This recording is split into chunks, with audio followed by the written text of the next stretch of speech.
How to do a quick background check. So we're going to be looking at state official resources here to do background checks and how to do them quickly. If you go to sheriffsdepartment.net, you'll find resources for all 50 states, and I'm going to go ahead and select the state of Michigan. All states will have a very similar process.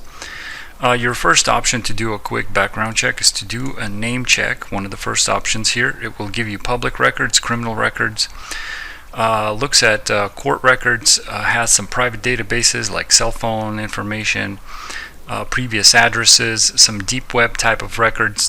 It's a mixed bag of things, and this is an instant search, so it works very quick. It will display if they have information. They will let you know. If you proceed to look at the complete file, you have an option to do that. At the state level, you have some options to do quick background check research. Also, your essentials would be court records, recorder's office, criminal records, business lookup, license verification, prison records, and sexual offender registry. At the county level, you can also check things like mugshots, jail records, recorder's office, and you also have criminal records that can be checked at the county level. So a quick criminal background check you could do through the state. A lot of states offer something very similar to this. It's just a name check. In the case of Michigan, it's $10 to do it. Some states do have a lengthy process where you have to submit an application and wait for it. So for a quick background check, you want something that's instant, something that's name-based, not necessarily like fingerprint-based. Just it depends on what the background check is for. So look up, figure out what the procedure is in your state.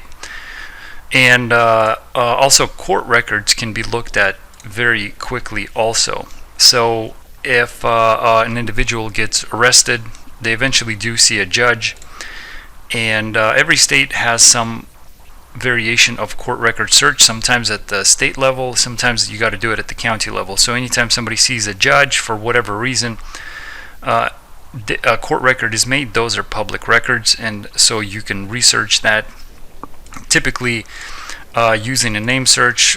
Just an example here, like Maryland. I'm gonna just show you how easily some databases work. It's just a very simple name search, and you're able to look at civil records, criminal records, traffic, civil citations, and they have both the circuit and district court records here. So some states will make it really easy to do a quick background check. And what we have gathered here at sheriffsdepartment.net is our resources for every state. We have specific pages from your general background checks to more specific things like warrant searches, vital records, things like that. So I'll drop a link in the description. You can just type sheriffsdepartment.net in your browser. Come on down and see if you can find any resources to do a quick background check. Thanks.